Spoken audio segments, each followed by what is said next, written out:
All right, thanks, Emma and Jess. You can all hear me okay? Yes. Awesome. Okay. Um, so yeah, today's I hope to leave lots of room for questions. As mentioned, I'm up at Simon Fraser University, which is close to Vancouver in British Columbia, Canada.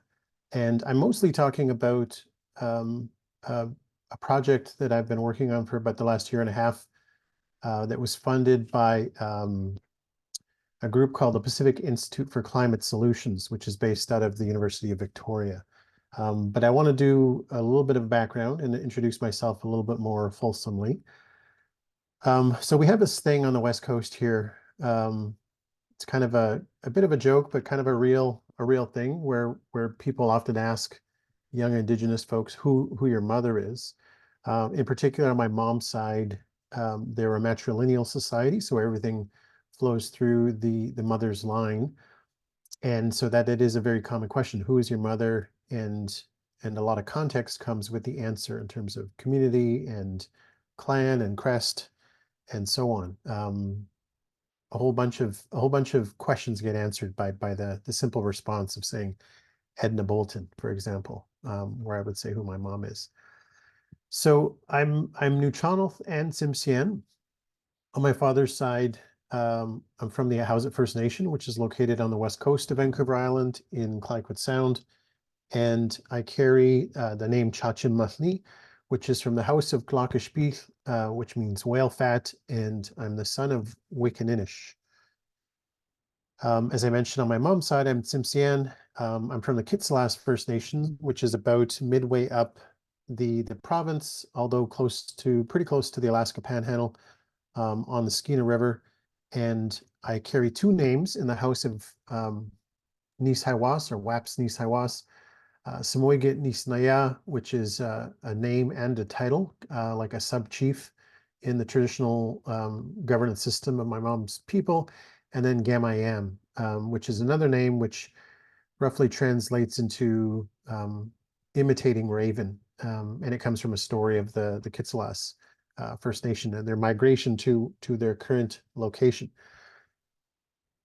I'm married to Tutis Quisat Cluck, somewhere in between when I wrote this intro and this version of PowerPoint. It didn't like the font, the symbolics that I was trying to use there. Tutis Quisat Cluck, formerly Hilary Weetung from Curve Lake First Nation in Ontario.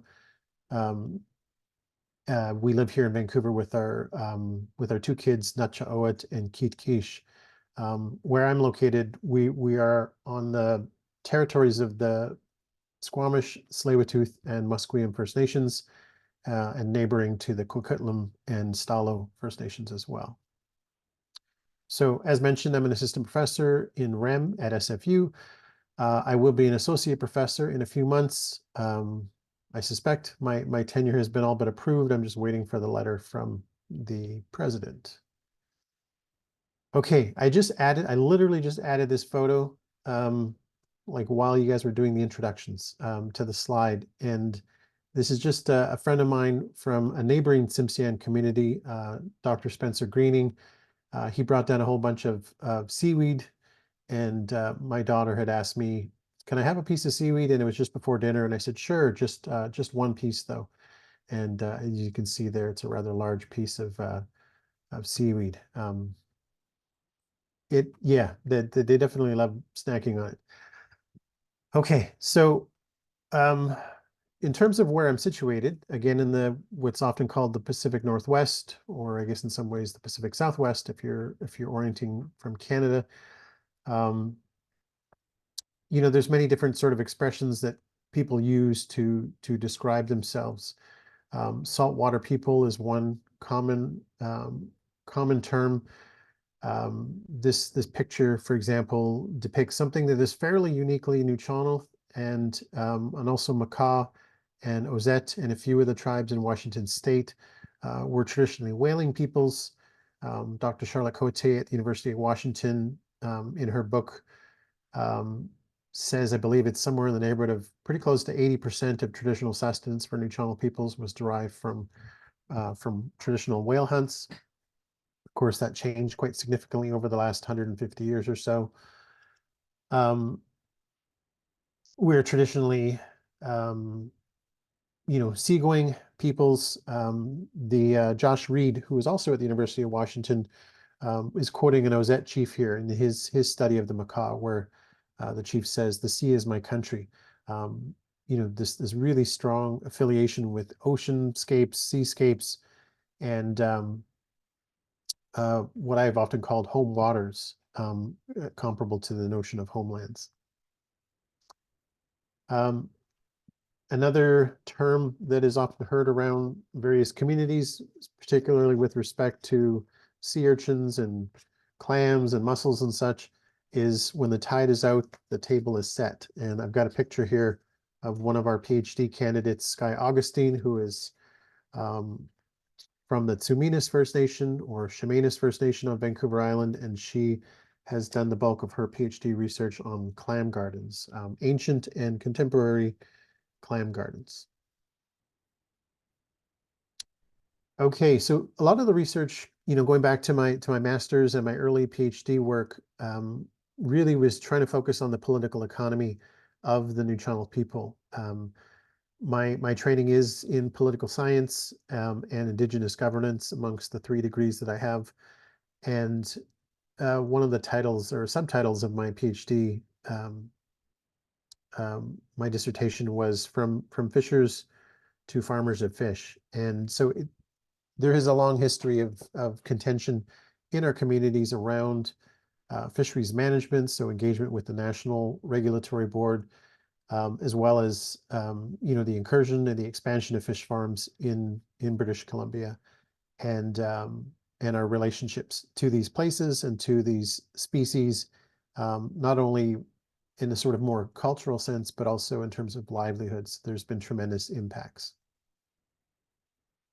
on the communities. We have gone, what I'm sort of alluding to in that title is that we've gone from, I guess, fishing for thousands of years, to put it one way, to about the middle of the 20th century, when the Department of Fisheries and Oceans started to regulate more intensively and started to institute licensing regimes. My father remembers in the 1950s when the community that he's from was debating about, whether to sort of concede to the authority of DFO and the licensing regimes. He said they had this rather extensive debate, but at a certain point they had said it's only $1, and sort of the headache, they thought, well, it's only $1, but this sort of ushered in many ways sort of an acquiescence, if you will, to the authority of Department of Fisheries and Oceans. And then through his lifetime, he saw, what had normally occupied his community, especially the fishermen, for, what was the better part of, he talked about herring in the spring and all the way through to the late fall, essentially fishing 8, 9, 10 months of the year, to when I started fishing in the 80s and 90s as a teenager, really just a couple of months in the summer, and the same fishery even going further to times when there would be complete closures, or even just a couple of hours, really a couple of openings or a couple of weekends. It got quite bad, concern over the health stocks, particularly Pacific salmon. So a lot of my research I do tend to frame through a number of interconnected lenses, I call them, sort of looking at various issues, whether it's something like this, like fishing. I've done a lot of work on other industries such as forestry, mining, oil and gas extraction and transport. And I often look at these issues, like I said, from these interconnected lenses: Indigenous self-determination, environmental politics, settler colonialism, neoliberal capitalism, and more recently, a more sort of gendered, feminist, Indigenous feminist lens on these particular events. Usually they're things that come up in the news, a conflict, a protest over a pipeline, or a fish farm. a blockade or something such as that. And so I'm often looking at these from like I said, a political economy perspective. And as sort of evidenced by my intro, I'm quite critical of unrestrained capitalism, but certainly understand, like in my a lot of my aunts and uncles' times, the amount of clear engagement with markets and the commercial aspect of these industries. But like I said, my emphasis in terms of my critique is around sustainability and what happens when our resource extraction is unrestrained, which usually never usually ends well. So in terms of oil and gas, I come at this in Canada. The biggest concern right now is pipelines and oil and gas, or oil derived from diluted bitumen, the Athabasca oil sands in northern Alberta, northern Saskatchewan, and parts of the Northwest Territories. Obviously, the majority of the 20th century was driven by, in many ways, cheap oil. Oil sands, for those of you that know, is not cheap at all. Conservative commentator Ezra Levant once tried to brand Canadian oil as ethical oil, in contrast to what he called conflict oil, if you will, or a lot of the wars, invasions, a lot of the turmoil in the Middle East, over the last 30, 40 years. He was trying to contrast Canadian oil with that, and trying to brand it ethical oil. Actually, during the pandemic, there was a really interesting phenomenon. So, I mean, just to give you a bit of a sense, you can strip mine bitumen, or you can do hydraulic fracturing or fracking, which is a very water-intensive process to extract bitumen. Like I said, it's a very expensive process. It's not like, I don't know, bursting out of these images that we might have of early or late 19th century water spouting out of these oil wells, or rising to the surface. It's a really expensive endeavor. And I remember various figures being thrown around at different times about what the price of oil needed to be for the oil sands to be profitable. And I remember hearing $80, $75, $65, usually somewhere in that range. And during the pandemic, so I think it either late 2020 or early 2021, when demand dropped quite significantly, Western Canadian Select, which is how Canadian oil sands oil is traded on the commodities markets, dropped to about $5 a barrel, which absolutely does not make any money. And so there was a moment where I actually thought the market, if you will, was going to kill this industry, and then all the pipelines that have caused a fuss over the last few years. But alas, world conflicts and changing demands in the oil market have driven demand up again for oil, and so these pipelines are back on, once I thought they were going to be killed by the market, so to speak. But there actually also was another news story at that time where there was a company that was paying people to take it away. So not even $5 a barrel, but we're like, literally, we will pay you to take it. And I just assume that this is a big part of this extractive and refining and transportation machinery that can't stop. It has to kind of keep moving, and so you can't have with demand dropping, you can't just stop it on a dime. It just has to keep going. And so they were literally paying people to take away free oil, or more than free oil at certain points during the pandemic. So I've written a fair bit about this, specifically about Indigenous ambivalence, and this relates to the changing livelihoods, subsistence, loss of many subsistence lifestyles. Commercial fishing, for example, is what I would call an adaptive lifestyle, where for the better part of the 20th century, Indigenous peoples participated in these commercial fisheries as individual boats and boat owners and families that would run these boats, or also have other members working in canneries on shore, or transporting, packing fish. There was a period of time where Nuu-chah-nulth people were participating, almost everybody had some direct family member, whether aunts, uncles, cousins, parents, sisters, brothers, somebody was working in the fishing industry. It had declined so much by the year 2002, however, where Nuu-chah-nulth, so the one example on my father's side, had over 200 commercial fishing vessels. We had dropped down to 6 commercial fishing vessels. And so we, within the span of a generation, if you will, from my father's time to my time, we dropped to where almost nobody was fishing anymore. And you had whole communities where there was certainly nobody fishing or involved in the fishing industry at all. So because I think of a lot loss of a lot of subsistence living or semi sort of adaptive market engagement, you have a lot of what I call indigenous ambivalence. You have people feeling torn about new extractive industries, about mining operations, about oil and gas transport.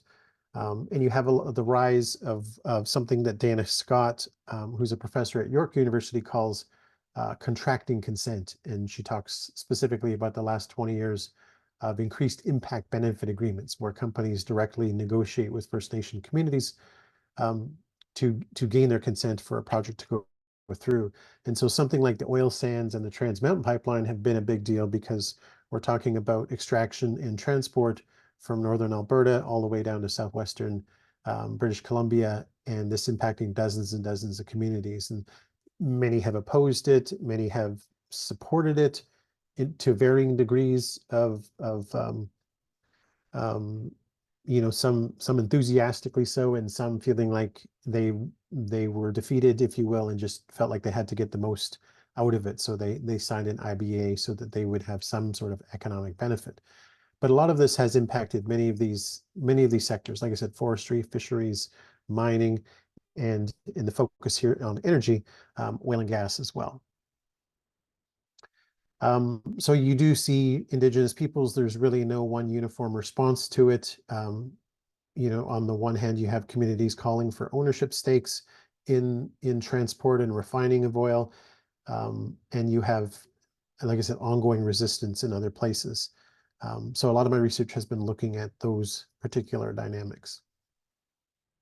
So as it relates to renewable energy and the future, if you will, this sort of decarbonizing future that, given the extremes of climate change have become more and more evident in our lifetimes here in British Columbia, for example. And I live on Simon Fraser University, just to give you an idea, is on a mountain, or it's not a very big mountain as far as BC goes, but it's about 1,200 feet. Still just enough to make your ears pop when you're driving up and down. But I've been living here since 2016, and I have noticed, even just in these last 8 years, significant differences in weather patterns. I also grew up in Vancouver, so as a kid in the 70s and 80s and 90s, the weather was quite different. It was notoriously gray and rainy. June wasn't necessarily a reliable time to plan weddings or such. But now, we're experiencing quite extreme weather patterns. The winter of 2016, 2017, my first winter here, we had a good 3 months of snow up on the mountain. And I mean like full on snow. Like the kids loved it in a way because they could go sledding, almost every day. And I didn't really mind the snow myself. But come 2021, we had a heat wave in this part of the world. And it hit 42 degrees. Sorry for the Celsius. I don't know what that is in Fahrenheit, but it hit 42 degrees Celsius, at a time, where I'm accustomed to.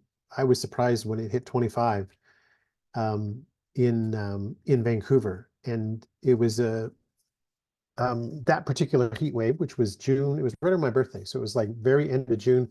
And I remember, in the following weeks, it was revealed that well over 600 people in British Columbia died. It was by far the largest like natural disaster, if you will, in our history in British Columbia. In the span of 3 days, more than 600 people died from heat exhaustion. But I was talking with a colleague who studies heat, and it was one of these things where it's not like it was a earthquake or a hurricane or tornado or something where you can really see the physical devastation of the earth. This was quietly hot, and people succumbing to heat exhaustion in their they're 1960s apartment buildings with no, fans or air conditioning. So it was a really bizarre sort of feeling that this was really quite significant. Obviously, we felt the immediate impacts of it, but the extent, like I said, of the loss of human life was really something. So later that year, we had a atmospheric river, and this was the first time I'd heard the term atmospheric river, but we had a lot of rain, after a pretty sustained drought caused massive flooding. We have like one main highway. I mean, I think there are three highways that go from BC to Alberta, um, through various mountain passes, but the number one highway, or the Trans-Canada Highway in particular, was washed out due to flooding. And we were effectively cut off from the rest of the country for 3 weeks until the engineers and sort of disaster response people were able to reopen that highway. This was also in the middle of COVID, so there were issues around, trucks just couldn't get diverted across the border because of, various things around vaccination status. And so, like I said, we were effectively cut off from the rest of the country. And so, the idea of extreme weather events and climate change were certainly no longer hypothetical or at some point in the future. Certainly very tangible in impacting people's lives. So, we get the sense of urgency in terms of climate change. And there's a picture here I have of Melina Labucan Massimo. She's a Cree woman, climate activist. She owns a company that helps Indigenous communities convert to renewable energy. There is a nonprofit organization called Indigenous Clean Energy, and they do a lot of work in this area supporting advocacy and research. And, it's safe to say that Indigenous peoples in Canada are a big part of renewable energy generation, from very small projects to even larger projects. And then, these include hydro, solar, wind, geothermal. On the hydro side, more of like micro hydro, or what we call run-of-the-river hydro projects. So projects that are not going to disrupt, spawning salmon and such. So there's this positive story, and one of the reasons I kind of got pulled into this was a lot of my other research is quite depressing. When looking at the demise of fisheries, looking at the impacts of unsustainable logging practices or fossil fuels. And honestly, a few of my grad students were like, we want to research positive stories. And so I had a number sort of drag me into this realm, looking a little bit more at exploring Indigenous clean energy. And so this is also, I think it was 2021 or perhaps 2022 when I remember it was in the pandemic, so it must have been 2021. I remember lying on my couch and thinking, why do we not hear more about electric vehicles on marine vessels? And I had probably just been reading some stories about Tesla or Chevy Bolts or whatever, electric cars. Every year the purchase of electric vehicles goes up, and so we, at least to my estimation, are pretty set on this trajectory. And having grown up, like I said, fishing on trawlers and seine boats and taking water taxis to and from my home communities, I was like, why do we not hear more about electric boats? Like, what's the deal? And so I sat up from my prone position and I started Googling, and I found an engineer at the University of Victoria named Zuman Dong. He's a mechanical engineer. And one of my colleagues here in REM, John Axon, who's done a lot of work on electric cars, specifically in light duty vehicles. This sort of began my research proposal writing at that point. And I was hooked because, the thing with electric vehicles that you often hear about or think about is the range, right? Or at least this is how I sort of interacted with the prospect of whether I was going to get one, and, examining what the cost is and what's the footprint of making them. And should we just keep driving our existing gas car until it dies? Like, trying to figure out what the most responsible thing to do is. And so every time I run into an engineer that works in this area, I'm always asking what they think. And I get, every person I ask usually gives me kind of a different opinion. But the thing that really hooked me into this idea of research in this area was, um, you know what I mean? Like new cars was like, okay, well, the range on this car is now 200 miles, or this one is now 300 miles, or 150 miles. And the thing was when I found this article that Dr. Dong was highlighted in, he basically said your highway or your road is never the same. And so if you've ever been on the water, I guess for kelp culture folks, you guys have been on the water a whole bunch. You certainly know how true that is, and the different sort of environments that you're in. You have tides, 4 times a day. It's either going this way or that way. You have currents, you have wind. So again, like I said, your road is never the same. It's always changing. So from an engineering point of view, I was just fascinated by this idea of how do you calculate range? And there had been a number of stories on the West Coast over the last 10 years, particularly amongst Indigenous communities, where a number of people lost their lives to boating accidents, and weather on the coast is no joke. And so there's an added element of safety around reliability. And so there was a whole bunch of things about it that I was fascinated by. um, you know and working with the team of engineers at UVic to try and figure out what is the best possible solution, um, and what's practical, and then obviously studying the different types of events, or sorry, different types of vessels that are being used by coastal communities. So we've partnered with the Nuu-chah-nulth Tribal Council, which is a group of 14 First Nations. Like I said, they are related to the Makah in northwestern Washington, as well as the Haida Nation. And there are two main communities up there in Haida Gwaii, Skidegate and Old Masset. And so essentially, the study in a nutshell looks at what are the existing fleet sort of uses, like, or what is the makeup of the fleet? What kind of boats do we have? What kind of fuel do they use? What is their use? Are they, displacement vessels like heavy duty fishing boats? Are they, um, vessels that skim along, high speed water taxis and such? And so what are their uses? What are the people's perceptions about changes in technology? Because the thing that I was reminded of is when I was on, my first boat was called Sea Fury. It was a 42-foot trawler. Those are the kind of boats with the big poles and the lines that go out. I probably traveled at about 6 knots, maybe seven. And it was probably, I don't know, 30, 40 years old by the time I got to it, and might have been on its second engine, third rebuilt engine. It's a really different kind of thing that we think about vehicles, where you might change them every few years or every 10 years or however long. You literally take out wooden panels and replace them with new ones, and you constantly maintain it. So it's a different kind of thing. And so we're really interested in what, in our communities, what their priorities are and how those might differ from the realm of passenger vehicles on land.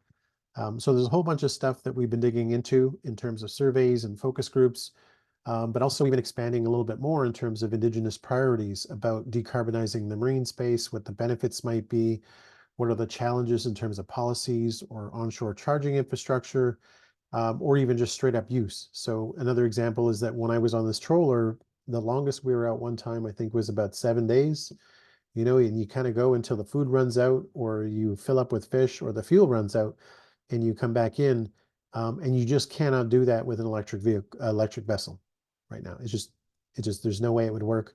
So hybrid vessels, on the other hand, where you're using a hybrid motor of diesel and battery power, might be more practical, or the only practical solution in that particular case.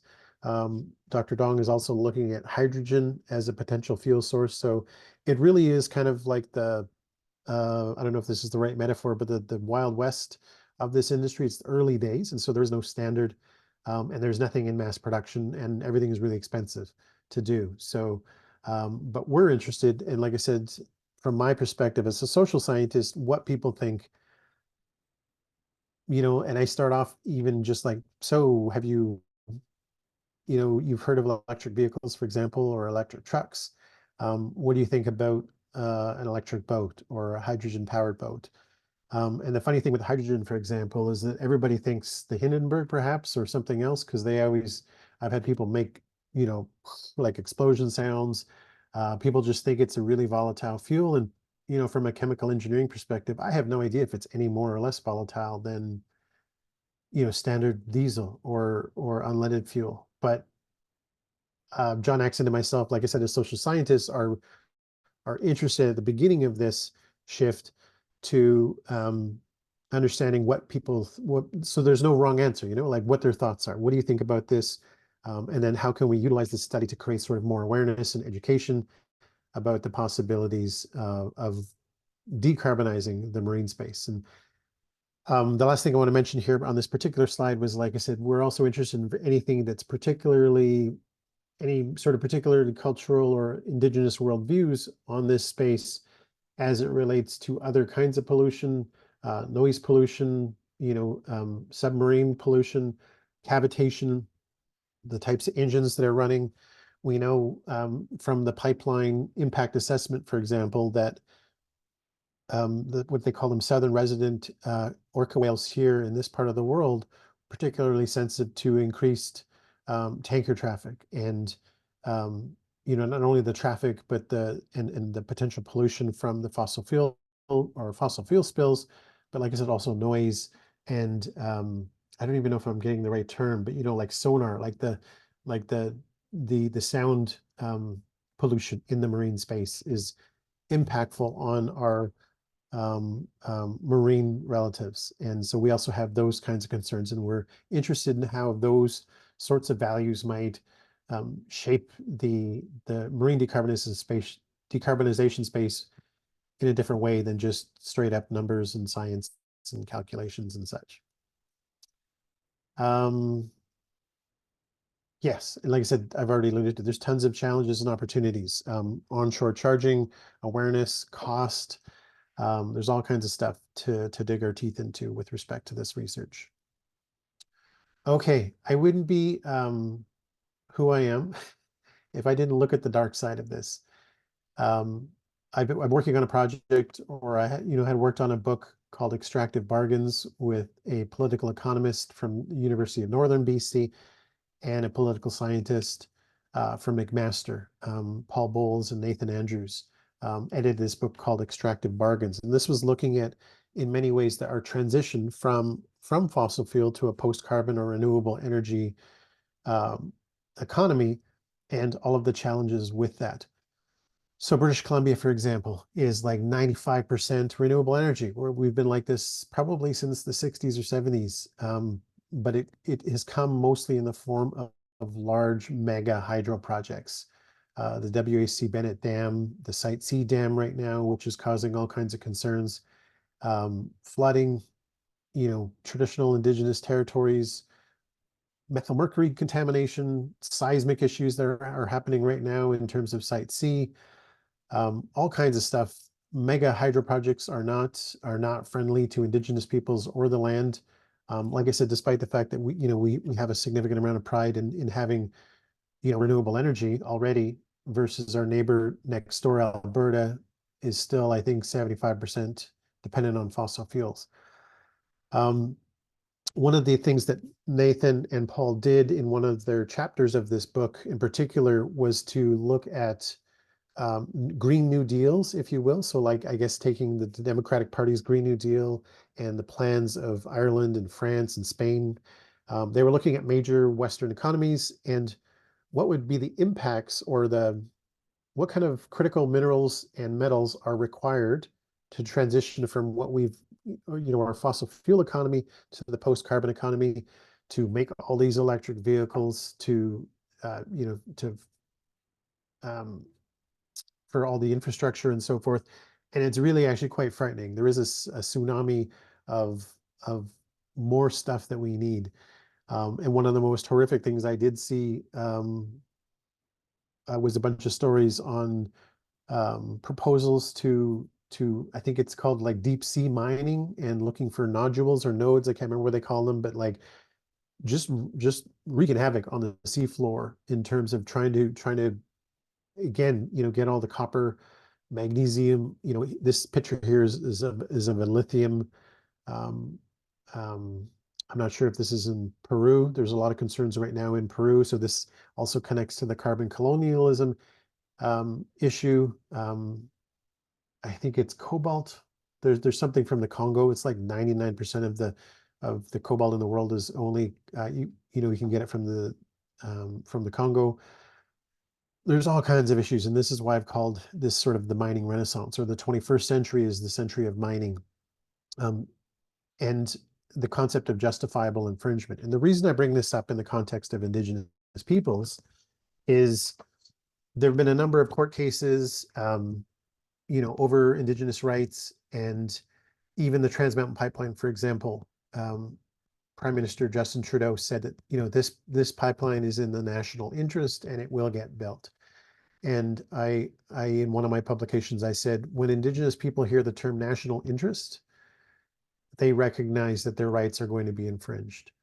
And I always tell my students, it's not without, it is within a particular ethical framework, call it utilitarian or whatever you will, the greatest good for the greatest number.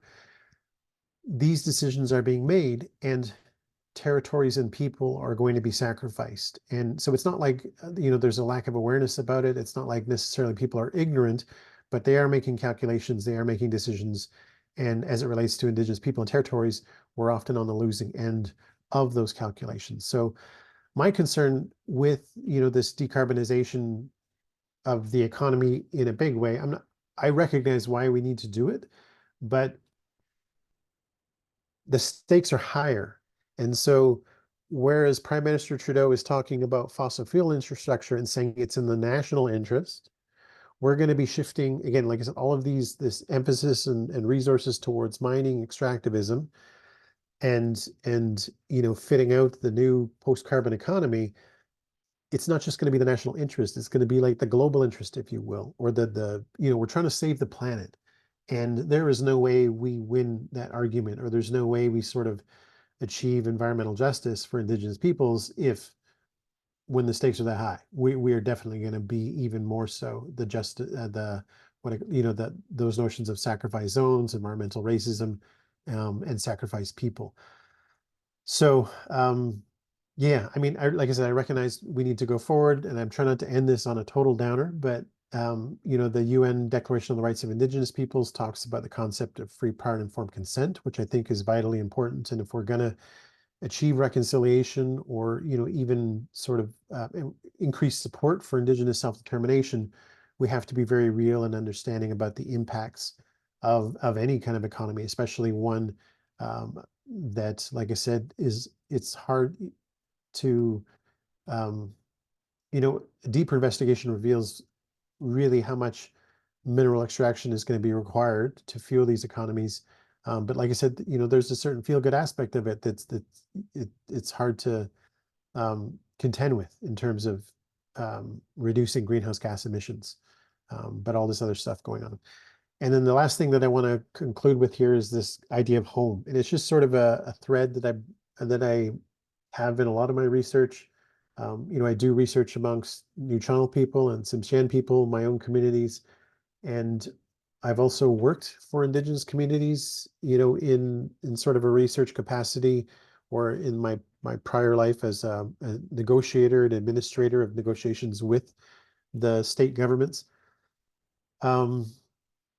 And over 20, 30 years of working and then reflecting later on as an academic, I've come to realize that decisions that Indigenous communities make are with this concept of home in mind. And at times they're not always comprehensible to people from the outside that are thinking either about the immediate sort of urgency of a climate crisis, or the short term of, say, the market, for example. But many of these communities make decisions based on the fact that they have a home, and then they can't even conceive of another home.